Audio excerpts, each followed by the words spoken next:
dufate nk'umugore ugasanga umugabo we yamutromfye, aho guhungira ku Mana akacavuga ngo nanje reka nje kurondera uwo mugabo nanje, niba umugabo ataha ijoro ukaja mu mugore ngo nanje ngo mbega yibaza ko je nanje ntashobora kuronka iyonja, urumva ugasanga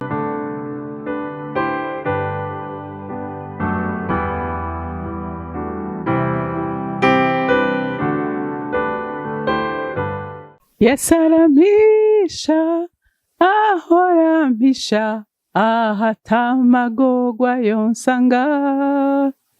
Yesu arampisha, ahora ampisha, yamfumbase mu kuboko. Naho ibihuta vy'amagorwa yontera cane impande zose, namenya aho nshobora kwihisha mu maboko y'umwami Yesu.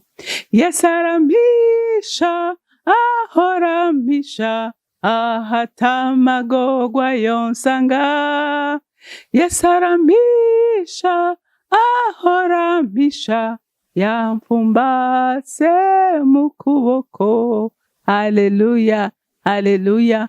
Bakunzi ba Hori Kanani TV, ndanezerewe cyane kubona ndonse umwanya wo gusubira guhura namwe ngo tuganire ijambo ry'Imana. Abantu b'Imana turahiriwe, turahiriwe abizeye umwami araduhisha mu biganza vyiwe. Haleluya. Imbere yuko dutangura kuganira, reka tubanze dusenge. Mwami Imana, mukunzi mwiza, nzi kunyumva, nzi ko wumva isengesho ndiko ndagusenga, kuko wewe haleluya, amatwi yawe yumvira abantu bose icarimwe, n'ijisho ryawe ribonera abantu bose icarimwe. Ndaguhimbaza murengezi w'ubugingo bwacu, ndaguhimbaza muvyeyi mwiza wuzuye impuhwe n'urukundo, ndaguhimbaza muteramyi udasinze rudahunyiza ku bwacu, ndaguhimbaza. Nta waguhungiye ko numwe wewe ngo umutera umugongo, nta n'uwakurondeye ngo umwihishe, uguhamagaye wese uramwumva kandi uramwitaba. Mukunzi mwiza, wakira ishimwe tugushimiye muri iki gitondo nk'abana bawe. Nukuri amajambo ntayo turonka kwiye yo kugushimira, ariko kimwe imitima yacu urayibona, urabona amashimwe arimo. Nukuri nta kindi dukwiye gushima Imana yacu, dukwiye kuninahaza umwami wacu, tugakengurukira umufasha mwiza twahawe mpwemu yera, uyahorana natwe, uyadusengera, uyadusengesha, uyadukomeza, uyatwigisha. Mwami Imana, ndagushimiye, nta na kimwe utakoze kugira ngo umwana w'umuntu abeho aguwe neza. Icubahiro cyose kibi cyawe, mu izina ryawe ryera, senze nizeye kubyumvise. Amen, amen. Reka dusome ijambo ry'Imana riri muri Zaburi igice c'9. Turasoma umurongo w'9 n'uw'10. Kandi uhoraho azoba ubuhungiro bw'abadenderezwa, azoba ubuhungiro mu bihe by'amagorwa, kandi abazi izina ryawe bazokwizigira, kuko wewe uhoraho udahemukira abakurondera. Amen. Murumva iyi Zaburi ya Dawidi amajambo ivuze. Ndakunda Dawidi kuko Dawidi yari umuntu vy'ukuri, yari yaramenyanye n'Imana, aramenya ko atakintu na kimwe kibaho munsi y'izuba coshobora kumukura mu biganza vy'uhoraho. Haleluya. Mu bantu baciye mu ntambara zikomeye, Dawidi arimo mu baciye mu ntambara zikomeye, ariko agenda yisunga Imana yiwe, kandi Imana arayibona. Mu bikomeye Imana yarayibonye, mu vyoroheje Imana yarayibonye. Nawe yarangwa no kuyihimbaza, yarangwa no kuyishima, yarangwa no kuyiririmbira. Haleluya. Akashingira intaha Imana. Murumva ngaha ngo kandi uhoraho azoba ubuhungiro bw'abadenderezwa. Uyu munsi ushobora kuba uriko uradenderezwa, uyu munsi ushobora kuba uriko urababara, uyu munsi ushobora kuba uriko urababazwa, kandi ukababazwa n'ubutokubabaje. Haleluya. Ariko nagira ndakubwire ngo hungira munsi y'amababa y'uhoraho. Haleluya. Hungira munsi y'amababa y'uhoraho. Uyo ntashobora kukumaramara, uyo ntashobora kugutetereza, uwo ntashobora kukwirengagiza. Haleluya. kuko yarirahiye. Kandi murazi neza ko Imana idashobora kwemera kwivuguruza ku ijambo yavuze. Amen. Dawidi aravuga ngo kandi uhoraho azoba ubuhungiro bw'abadenderezwa, azoba ubuhungiro mu bihe vy'amagogo. Mbega we mu bihe vy'amagogo uhungira hehe? Mu bihe vy'umubabaro uhungira hehe? Bantu b'Imana, nasanze ibintu vy'Imana Satani arabigwanya gose. Kandi je haraho mpora nibaza kubera iki abantu bari mu ngorane baja kuririra abantu, bari mu ngorane baja kurondera utundi tuntu bogira. Hari n'abaja ku bapfumu, hariho n'abari mu ngorane iyo zabananiye acarondera ibintu vyo kwidroga, akavuga ati je reka nywe inzoga nyinshi nsinzire, canke abandi ati reka nywe urumogi, urumva, canke reka umva hari uburyo bwinshi, hari uburyo bwinshi. Uwundi ugasanga iyo ari mu ngorane acavuga ati jewe rero uye ko bibaye gutya, reka nanje nje gukora gutya. Dufate nk'umugore ugasanga umugabo we yamutromfye, aho guhungira ku Mana akacavuga ngo nanje reka nje kurondera uwo mugabo nanje. Niba umugabo ataha ijoro ukaja mu mugore ngo nanje ngo mbega yibaza ko je nanje ntashobora kuronka iyonja. Urumva, ugasanga ikibazo uhuye naco aho kukizana ku Mana ukacurondera utundi tunjira ucamwo kugira urezeho ico kibazo.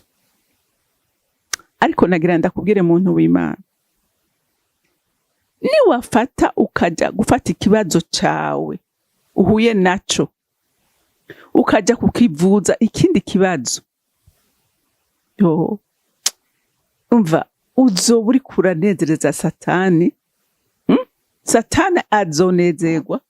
Satani azovuga ati mwana wanje ndagushimiye uri ntore, ahubwo akuzanire n'ibindi bintu bituma uzimira gose. Haleluya. Akuzanire. Iyo dukora ibikorwa vyiza turiko duhimbaza Imana, tuba turiko dutazira Imana, tuba turiko dushira hejuru icubahiro c'Imana. Mugabo igihe cose dukora ibikorwa bibi tuba turiko dushira hejuru Satani. Ivyo uvyumve wewe uri kuranyuma. Igihe cose utari gukora ibikorwa vyiza uba uri kushira icubahiro ca Satani hejuru. Ariko igihe cose uri kurakora ibikorwa vyiza uba uri kushira icubahiro c'Imana hejuru. Haleluya. Muze muraba umuntu akora neza baravuga ati urya muntu n'umuntu w'Imana kwe. Ugira ngo baravuga ngo n'umuntu wa Satani, ariko umuntu akora ibibi murumva ikibanza ciwe. Rero umuntu w'Imana, gira ubuhungiro bwawe Imana, gira ubuhungiro bwawe Imana. Dawidi yari yarabimenye. Dawidi Sawuli yaramugwanije uburyo bwose bushoboka. Dawidi yaronse incuro zibiri Sawuli. Rimwe yagiye kwihagarika mwisenga barimwo, ingabo zibe ziramubwira ati Imana iramuduhaye, iraduhaye umwasi wacu byoroshe, kuko bari kumuniga nta n'uwari kumenya ingene vyagenze. Dawidi aravuga ati ati sinshobora kwicwa uwasize, ati kandi iyi ntambara si yanje. Hamwe novuga ngo ngira ngo iyi ntambara jewe nonesho, mugabo ninayirekera Imana ndabizi ko intsinzi ari yanje. Haleluya, haleluya. Dawidi yari yaramenye neza ko intambara yose ihagurutse atari yiwe ari y'Imana. Rero nawe nagira nkubwire muntu w'Imana, ikibazo cose urimo, intambara yose uri kuracamo,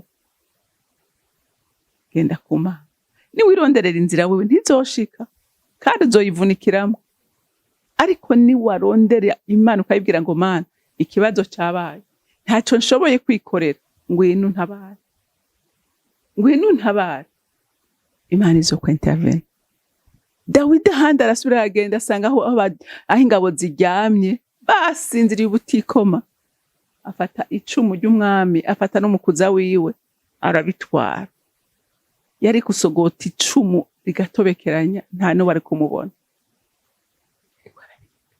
Ahamagara umwami ati mwami, ati urabona ko naguhawe. Izo ncuro zibiri zose yaramuhamagara amubwira ati raba umutama nawe urakase, nije nawe ukase, raba icumi n'umukuza wawe ntabyo mufise. ati none uri kumpigira iki? Ariko burya siwe yamuhiga, yahigwa na Satani kugira ngo ntashitse umugambi Imana yamuteguriye. Ariko nagira ndakubwire ngo ni wizigira Uhoraho, ibyo yagusezeranije byose, haleluya, haleluya, ibyo yagusezeranije byose atana kimwe kivuyemo, byose uzobibona. Amen. Dawidi rero yari yaranywanye n'Imana, haleluya, ngo azoba ubuhungiro, ngo azoba ubuhungiro mu bihe by'amagorwa, ngo kandi abazi izina ryiwe bazokwizigira, kuko wewe Uhoraho udahemukira abakurondera. Haleluya. Mwumvise, Imana ntishobora guhemukira abayirondera. Amen. Ijambo ry'Imana riravuga ngo nkunda abankunda kandi abandondera umudahumeka nibo bambona. Haleluya. Rero intambara zose uri kuracamo ziha Imana. Haleluya. Ziha Imana. Kandi nasanze iyo uzihaye Imana byoroha, uroroherwa mu ntambara urimo, kuko uba ufise iyindi protection idasanzwe ku buzima bwawe. Haleluya. Uba ufise n'ihumure ry'Imana, uba ufise uwubwira kandi ukabuzi ko yakumvise. Akurazi kuba uri mu kibazo ntugire n'uwo ukibwira, ariko Imana iragutega ugutwi, yakumva hama akakurungikira amahoro yayo, hama ikakira ibibazo byawe bikabifata mu kiganza cyayo. N'abakubona bakabona atari we wikoreye ibyo bibazo, kubera hari uwabifashe. Haleluya, haleluya. Hari umuntu ngo yasezeranye n'Imana, ngo iramubwira ati muri izi ntambara turi kumwe, ntugire ubwoba, tihoge tugende. Ngo bakagenda, ngo akabona ibirenge 4 mu mucanga, bakagenda ngo hama ngo bashika ahantu hari hameze nabi. Arahindukira ngo abona hari ibirenge 2 by'umuntu umwe. Arahaca muri sitarago bimugoye, biramugora. Hanyuma ngo bavuye aho hantu hari ingorane, asubira kubona ibirenge 4.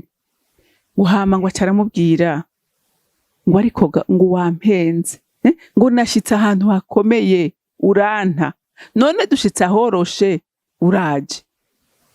Ngo Imana iramubwira atumva, ati harya nabonye wowe utohaca, biba ngombwa ko ndaguterura. Haleluya.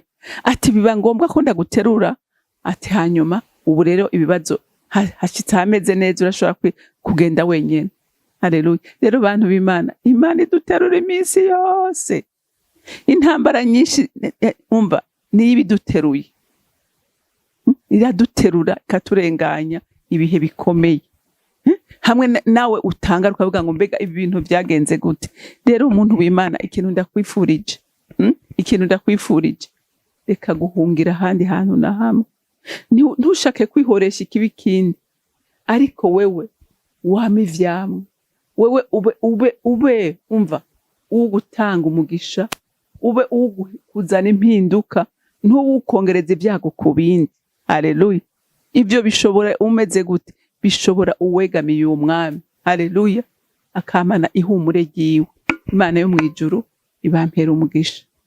Uri Imana yo kwizerwa no kwizigirwa, uri Imana idahemuka kandi idahemukira abayo, uri Imana ikundana, wadusezeranije kutazokwigera utureka twenyene, ariko waravuze ko byo ducamwo byose Mana turi kumwe nawe gushika ku mpera y'isi.